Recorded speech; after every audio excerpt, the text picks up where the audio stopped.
நாளைக்கு பூக்கும்னு நினச்சேன் ஃப்ரெண்ட்ஸ், ஆனால் இன்றைக்கே பூத்துச்சு. என்ன ஒரு விசேஷம்னாக்கா, இன்றைக்கி வந்து பிரதோஷம், செவ்வாய்க்கிழமை. நாளைக்கு என்ன கார்த்திகை தீபம், நாளைக்கு மலரோன்னு பார்த்தோம். நாங்கள் அதுதான் பார்த்தோம் நாளைக்கு மலருன்னு.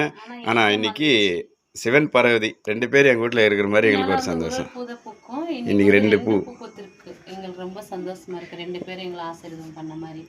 நாங்களும் இப்போ சிவன் கோயிலுக்கு போயிட்டு, பழைய வேணுபடி சிவன் கோயிலுக்கு போயிட்டு இப்போ தான் அந்த கோயில் கும்பிட்டு இப்போ தான் வீட்டுக்கு வந்தோம். சரி பார்க்கலான்னு மேலே வந்து பூத்துச்சு. சரி ஒரு பூஜை ஒன்று ஒரு சாமி கும்பிடணுமா, அதுக்கு பூஜை போட்டாச்சு. 6வது பூ இது.